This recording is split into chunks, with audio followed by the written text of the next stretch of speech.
इस वीडियो में आप जो शहर देख रहे हैं वो कोई मामूली शहर नहीं है। इसे अगर भारत का सुरीला शहर कहा जाए तो गलत नहीं होगा। जी हां, हम बात कर रहे हैं मध्य प्रदेश के शहर खंडवा की। हालांकि मशहूर गायक किशोर कुमार का ये शहर खंडवा समय के साथ अपनी पुरानी पहचान खोता जा रहा है। मिनी मुंबई के नाम से प्रसिद्ध इंदौर से मात्र 130 किलोमीटर दूर स्थित खंडवा शहर की पहचान किसी जमाने में अभिनेता अशोक कुमार और उनके भाई किशोर कुमार और अनूप कुमार के घर के रूप में तो थी ही, लेकिन इसके साथ इसकी एक और बड़ी पहचान हुआ करती थी। समय के साथ साथ खंडवा शहर में क्या क्या बदलाव देखने को मिल रहा है, इसे बता रहे हैं राष्ट्रीय प्रस्तावना के संपादक दिनेश कुमार गर्ग जी। आइए देखते हैं ये रिपोर्ट। नमस्कार। आप सब सोच रहे होंगे कि मैं आज आपको क्या दिखा रहा हूँ, और आप विस्मित हो रहे होंगे कि इस बिल्डिंग में, इसके पीछे बनी आवासीय कॉलोनी में और वो दूर तक चौथे पाँचवें बिजली के खंभे तक इस जगह का क्या महत्व है। तो भावना के सभी साथियों को मैं बताना चाहता हूँ कि मैं आज खंडवा में हूँ। मध्य प्रदेश का एक प्रसिद्ध रेलवे स्टेशन है, जहाँ से भगवान शंकर के ज्योतिर्लिंग के लिए जाने, ममलेश्वर और ओंकारेश्वर तक जाने के लिए लोगों को ट्रेन मिला करती है, जहाँ से जाने के लिए एक रास्ता है। उस खंडवा शहर में हूँ, और मैं अभी आपको जो दिखा रहा था वो खंडवा शहर का एक प्रमुख बिजनेस प्रतिष्ठान जो अब बंद हो चुका है, अस्तित्वहीन हो चुका है। बदलते ज़माने के कारण, पुरानी गवर्नमेंट की बदलती और अविवेकपूर्ण नीतियों के कारण जो उद्योग धंधे, जो रोज़गार के स्रोत थे, जिस तरह बंद होकर के अब पर्सनल बिजनेस के सेंटर के रूप में बदल गए हैं, मैं वो आपको दिखाना चाह रहा हूँ। आप देख रहे हैं मित्रों, आप देख रहे हैं, मैं दिनेश कुमार गर्ग हूँ और मैं इस समय खंडवा शहर में हूँ। तो मैं आपको दिखाना चाह रहा हूँ ये जो बिल्डिंग है, कभी यहाँ पर दूर तक जो खंभे दिख रहे हैं इस सड़क के किनारे, दूर तक वहाँ पर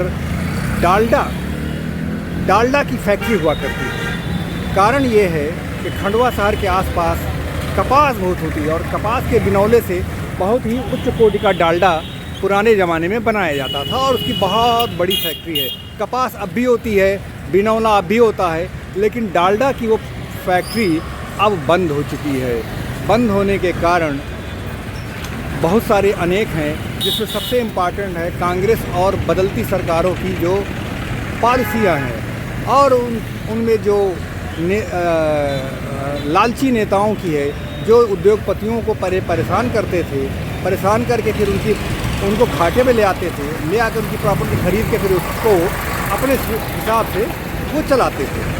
तो ये है मानसिंघा नाम के एक उद्योगपति थे, जिनकी डालडा की यहाँ फैक्ट्री हुआ करती थी, और मानसिंघा डालडा के नाम से वो बहुत प्रसिद्ध था। यहाँ तक कि सामान्य डालडा, जो डालडा चूँकि हमारे एक ऐसा खजूर छाप डालडा एक ऐसा ब्रांड था जिसमें देसी घी और तेल को देहातों में पूड़ी बनाने, शादी विवाह के समय जो तेल और घी की आपूर्ति होती थी, उसका स्थान ले ले, उसका विकल्प के रूप में वो पैदा हुआ, और इतना प्रचलित हुआ कि लोगों ने देसी घी और कड़वा तेल को, सरसों के तेल को हटा करके डालडे को खरीदना शुरू किया, और उसी से पूड़ी और सब्जियां बनने लगी, उसी से भोज और उसी से शादियां विवाह उसी तेल के आधार पर होने लगी। उस डालडे की एक उन्नत वैरायटी थी बिनौले के तेल से बना हुआ ये डालडा। इस मानसिंघा डालडे की खासियत ये थी कि वो सामान्य खजूर छाप डालडे की तुलना में थोड़ा महंगा मिलता था, और लोग जब मिलता था तो लोग उसको ज़रूर खरीदते, क्योंकि उसकी बनाई गई पूड़ी और सब्ज़ी 2 दिन 3 दिन तक ख़राब नहीं होती थी, उसमें दुर्गंध नहीं आती थी, उसकी बनाई पूड़ियों में कभी खराबी नहीं आई, हमेशा अच्छी रहती थी। वो फैक्ट्री चंद्रशेखर जब प्रधानमंत्री थे, जिस ज़माने में लोग यहाँ बताते हैं, उसी ज़माने में वो फैक्ट्री कोई गोयनका नाम के सज्जन थे उनके करीबी, वो इसको खरीदना चाह रहे थे, नहीं खरीद पाए, तो फिर यहाँ बंटवारा हुआ और ये फैक्ट्री बंद हो गई। हज़ारों लोग इसमें रोज़गार पाया करते थे। आपको मित्रों ये बता दें कि खंडवा शहर में उस ज़माने में रोज़गार देने का बहुत बड़ा केंद्र हुआ करता था, क्योंकि बहुत सारी फैक्ट्रियाँ थीं। यहाँ कपास उद्योग कपास की बहुत बड़ी मंडी हुआ करती थी। यहाँ पर सूत का बहुत बड़ा कारखाना होता था, जिसमें हज़ारों लोग उस सूत कारखाने में रोज़गार पाया करते थे।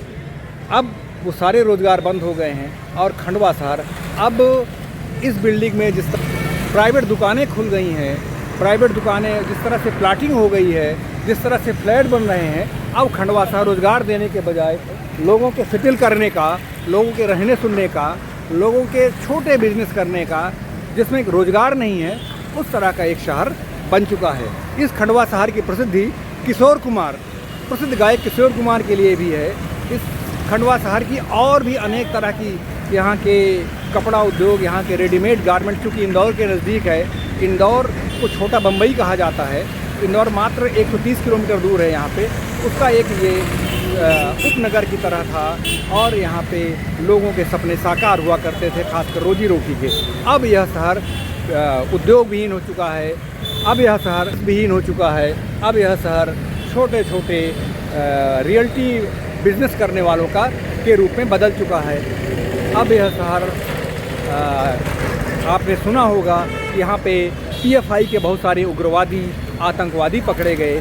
वह यहाँ के मुस्लिम बहुत बड़े अच्छे रोजगारी हुआ करते थे, यहाँ के झाड़ू से लेकर के हर तरह के बिजनेस में वो हावी हुआ करते थे। लेकिन वर्तमान राजनीति ने इस मुस्लिम आबादी को, जो यहाँ के उद्योग धंधों में बहुत बड़ी भागीदार हुआ करती थी, उसको एक उग्रवादी, आतंकवादी संगठन में, एक चरमपंथी समाज के रूप में बदल दिया। उसी तरह पुरानी सरकार की गलत नीतियों के कारण एक ये जो डालडे की बहुत बड़ी फैक्ट्री हुआ करती थी, यहाँ जो सूत का बहुत बड़ा बिजनेस हुआ करता, बहुत बड़ी फैक्ट्री होती थी, जो यहाँ पे रुई का, कपास का बहुत बड़ा बिजनेस हुआ करता था, सब बदल गया और अब छोटे छोटे दुकानदारों का सहारा भर बचा है। नमस्कार।